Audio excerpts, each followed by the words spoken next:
Honourable members, question time. The honourable member for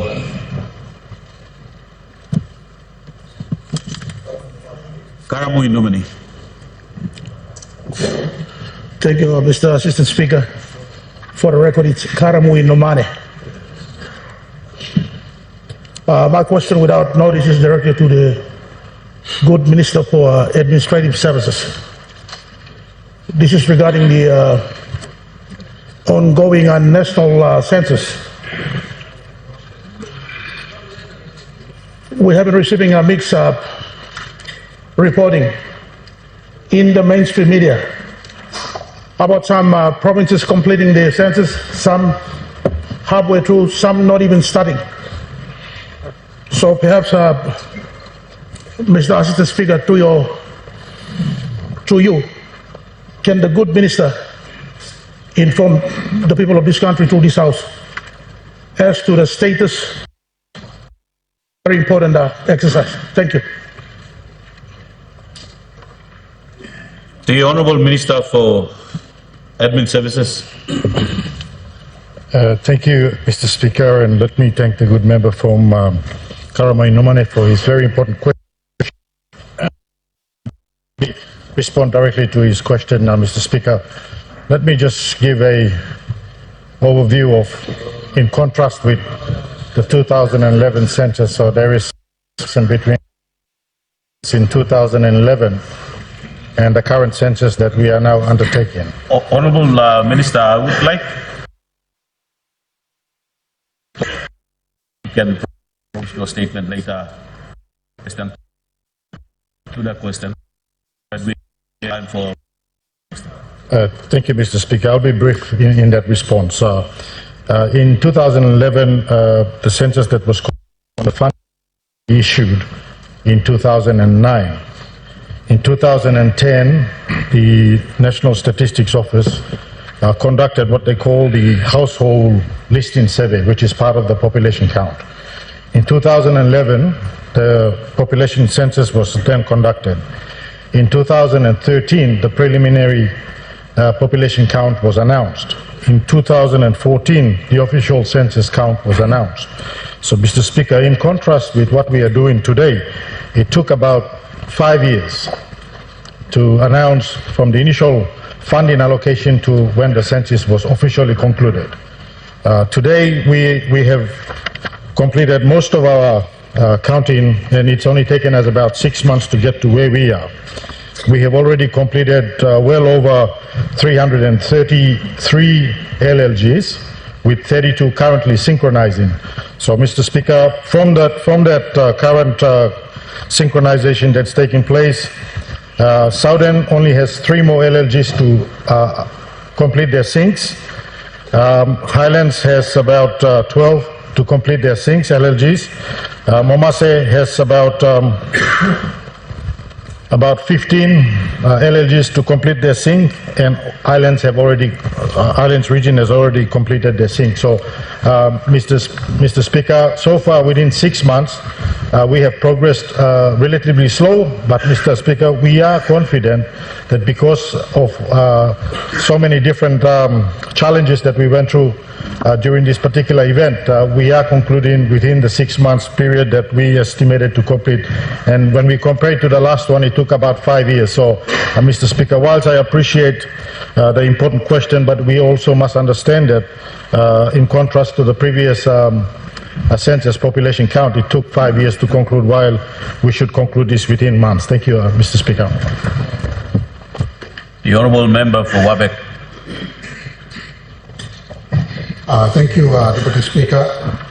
My question without notice goes to the Internal Security Minister, Honorable Peter Siamalini Jr. Mr. Speaker, today I want to ask a series of questions without notice to the good minister. Mr. Speaker, this nation has seen unprecedented escalation of law and order issues and crime. I don't have to go down the list of the heinous crimes because we all live in this country and I don't want to be preaching to the converted. But for those people who actually live overseas and live behind gated communities and live in glass houses I want to remind us all that it's quite unsafe to live and walk the streets of our country. Mr. Speaker, we have lost the old and safe PNG in search of a more complicated, utopian and chimerical state. Mr. Speaker, before I do, let me point out two important papers, and they are here. And these two papers were written by a US government-sanctioned group of researchers, because in the 1990s, the people of USA actually faced similar problems as we are facing, unprecedented law and order issues. And unlike us, they make informed decisions. They do researches. Unfortunately, in this country, we listen to dilettantes, people who have little experience, but people who can speak. In the most powerful country in the whole world,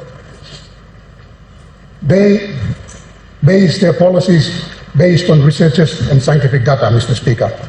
And these are the two papers. Mr. Speaker, one is entitled Understanding Why Crime Fell in the 1990s, 4 factors that explain the decline and 6 that do not. And the second one is written by the National Institute of Justice, sanctioned by the US government. I just want to list the 4 factors, Mr. Speaker, before I go to my question.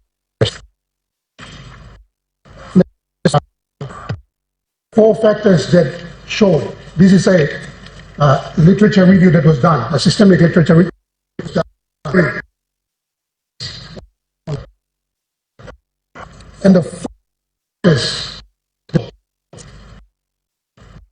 impact on law and order issues is, number 1, increase in the number of police personnel.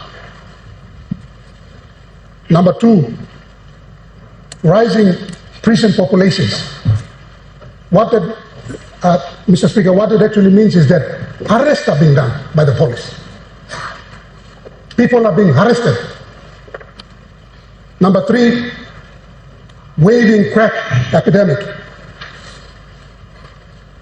Mr. Speaker, what that means is that they realize that the abuse of crack has actually led to the increasing epidemic. So they decided to put laws to restrict their drug, illicit drug. Number 4, Mr. Speaker, and final point. They legalized abortion. What that means is that there were good family units looking after wanted children and not unwanted children. And those 4 factors have been shown. And in this country, we would say raising children in good homes. And those factors have actually shown to significantly reduce crime. Mr. Speaker, my simple questions are, why has there been no arrest in Enga? And elsewhere, even after there is overwhelming evidence in social media of obvious culprits wielding guns after committing a crime, and those crime lords who are encouraging them and supporting them and funding them.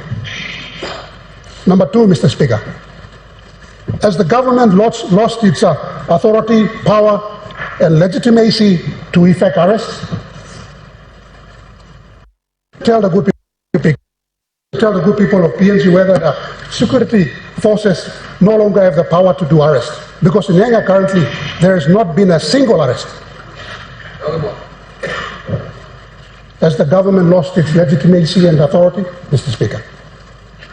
Number 3, my good minister, I will give you a good example of one person that needs to be arrested in Enga. That DFAT, the Department of Foreign Affairs and Trade of the Australian government, has actually built a beautiful market for the people of Wade, and has costed 13 million kina. After the market, there who enjoys all the contracts from the national government, from the provincial government, and from some districts in Enga, sponsors people to harass women in the market and to chase women and girls out of the market and to ensure that the market remains closed. Mr. Speaker, I want to ask the good police minister. I have raised this complaint personally,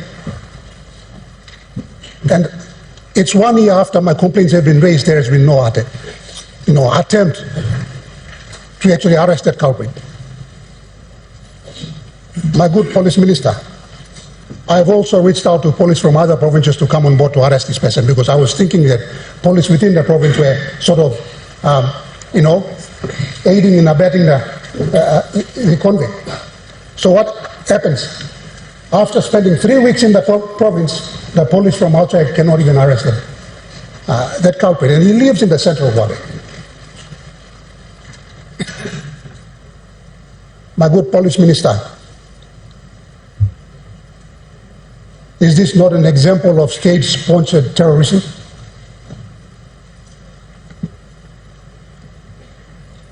And this is the case nationwide. Mr. Speaker,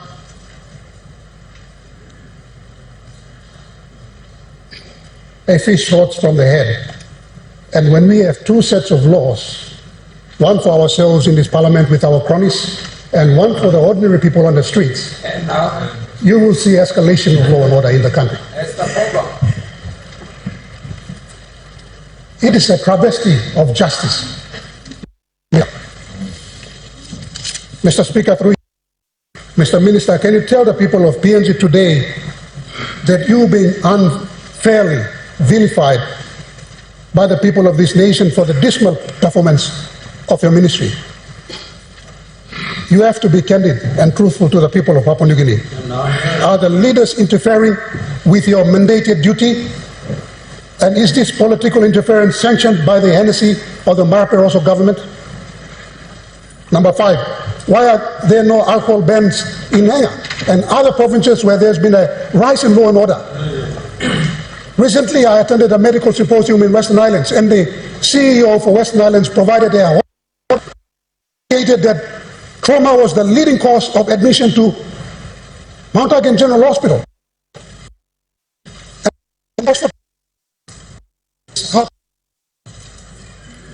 Now, there is evidence right there for you to use to ban alcohol in those provinces.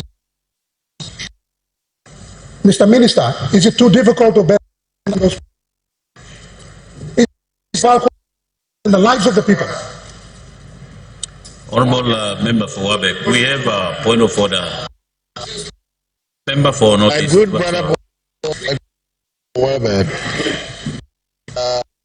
the ban is authorized by the on this issue of legal ban. Honorable Member, are you trying to answer? Got a body that paid and business. Honorable Member, resume your seat. Your point of order is out of order. It seems to be like answering the question that is the minister will be responsible to answer. Honorable Member, you go ahead, make your speech, get your question. It's always good to have people who want to be relevant.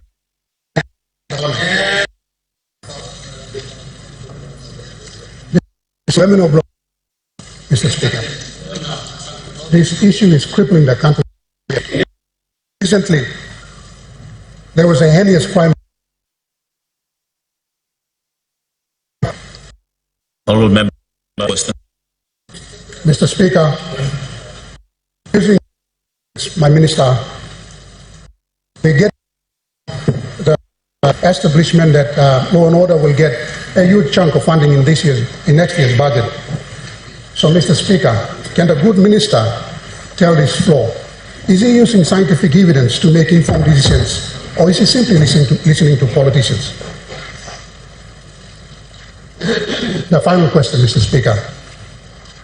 What are your strategies, Mr. Minister, for the coming year?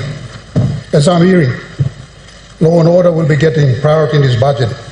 Are they evidence-based? Have you got any numbers?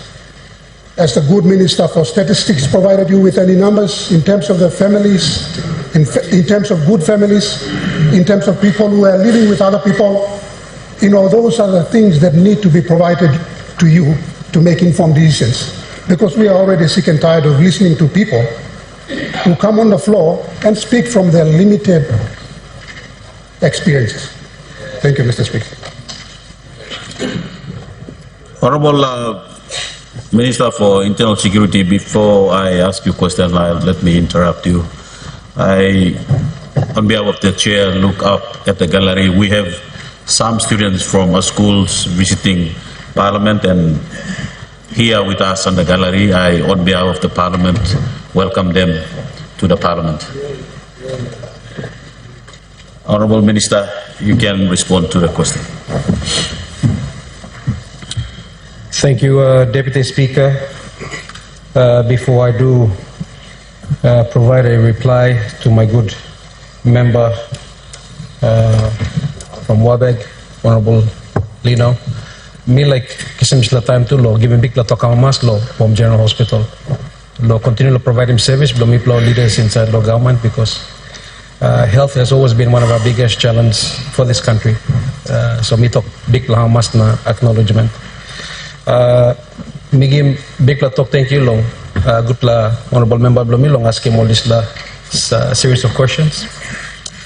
Firstly, let me also take this time to just point out that when you highlighted the United States to Papua New Guinea, they're almost 231 years old. Yep. We're only 49 years old. That's right. So they're a mature state. So they'll have all the technologies and they will have enough data to be able to provide all that. So my good member, but I do get your point. And everything that we need to be doing in the country must be based on data. And we've always said this, and that's one of the reasons why we also, all of us have been encouraged to ensure that we collaborate with Minister for Administrative Services Law. Make sure you meet us all the data below the population. You meet all guests to us, the plenty of work below. So that all boils down again to having those data available for us to make decisions. You asked about arresting perpetrators inside Long, Wabeko, inside Long, province Blame. My good member, first and foremost, there has to be a formal complaint. Bami must find out this la complaint and stop where. So they put him this la complaint or this la particular person that you're referring to. Honorable Minister, we have a point of order. Honorable Member, what's your point of order? Mr. Speaker, I just mentioned to you, I am the complaint. I put the complaint, and it's been there for 1 year. Honorable Member, your point of order is in order. Allow the Minister to continue. Thank you, Deputy Speaker. Let me just also advise our good honourable member. I'm a legislator. What you're referring to is operational matter. I will have to ask the Commissioner and identify if that has been formally lodged. And I thank you for highlighting that. Also, it's important to know that when you ask about the liquor licensing, that's the responsibility of the provincial government. You are part of the provincial government. You should take responsibility, invoke that. It's part of your provincial executive council meeting. Now you may regulate him. But not just you, all of us.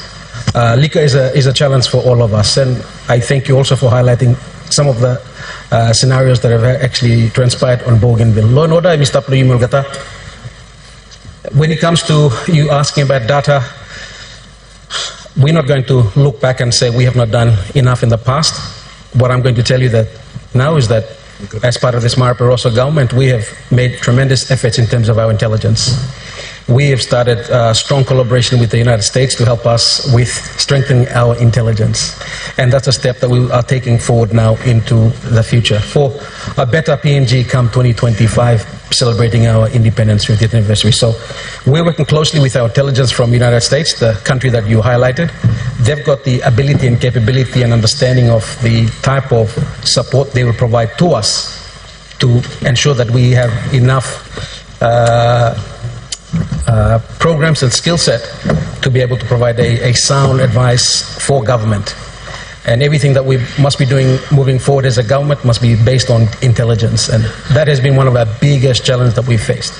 Apart from the obvious frontline lack of policing in terms of our numbers, you may not change the numbers, believe me, overnight, but Mara Barroso government, you may start in recruitment business. Police department, let me ask him, you may all get too long. You may partner one-time police, or sign him MOU. And I thank members that have reached out with the department to sign an MOU for our reservists.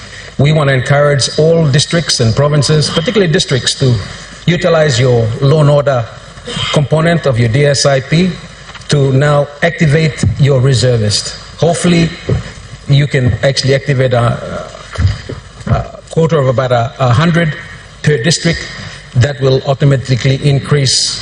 If we have 96 districts, you can increase them 9,600 immediately going forward when we celebrate our 50th anniversary. So this is what we're doing already. And so when you are asking of our plans going forward, I will be bringing a bill in tomorrow that will even help our policemen to elevate how we are going to counter certain situations that we deem to be an act of terrorism. And I will expect all of us to support that bill going forward. Hopefully I've identified and I've answered your questions. If I have missed out on any of your questions, I'll kindly ask if you can write forward it to me and I can answer it accordingly. Thank you, Honourable Member. We have a supplementary. Yes, thank you, Mr. Deputy Speaker. The question was about the escalation of law and order in Papua New Guinea. And my question is about the existence of the vetting committee at the police headquarters at Konedobu. There's a vetting committee whose function consists of very senior policemen whose job is to vet complaints affecting white-collar criminals, important leaders, members of parliament, ministers, departmental heads, etc. My question is simple. That seems to create a separate track of criminal investigation for the leaders, the well-to-do, the white-collar ones, and the ordinary people on the street. May I ask the minister to show to this parliament where, in what law, there is provision for us to set up two separate investigating systems, one for the well-to-do, the leaders, the important people, and one for the ordinary people. Just show me the law. That's all. Show us the law. Show it to the people of Papua New Guinea so we know it's justifiable in law.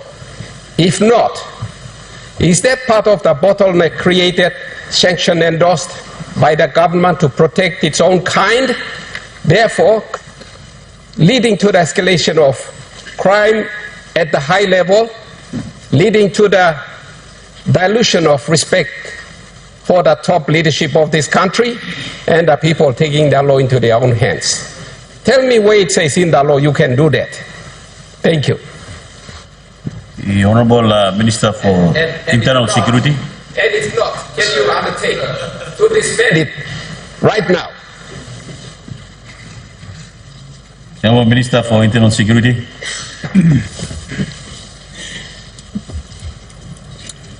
Thank you, Honourable Koa Longutla. Question you ask him, Member Blong Sinisina Yangamul. The question beforehand is, I believe, is administrative. Now you may appreciate there are many layers of challenges that any complaints may face at all levels. So this vetting process is just to ensure that there's no collaboration of any sort, on any sort, and that's across all leaders, not just what you implying. Even you so you may all get that. Any staff law protecting you may all get that. So it's an administrative process taken up by police headquarters. Thank you. It protects you. I don't need protection. If there's anything against me, please arrest me. You were the former police minister. So if you've got anything against me, I'm free to come in and account for myself. The point is about the distinction, not between us leaders, but between the leaders and the people. That's what I'm asking about. Why should there be a special system, double standards for the leaders, and the people would have to put up with a separate system and procedure that is sanctioned by law? But the track that is now set up for the leaders appears not to be supported by any legal framework. That's the question. Show us the law. Honorable member, I think I heard from the minister is answering the question that you have asked and you have raised a point of order on it. Unless, Minister, you have anything to respond to that. Deputy Speaker, a good member would appreciate this has been around for almost a decade. So it's an administrative process.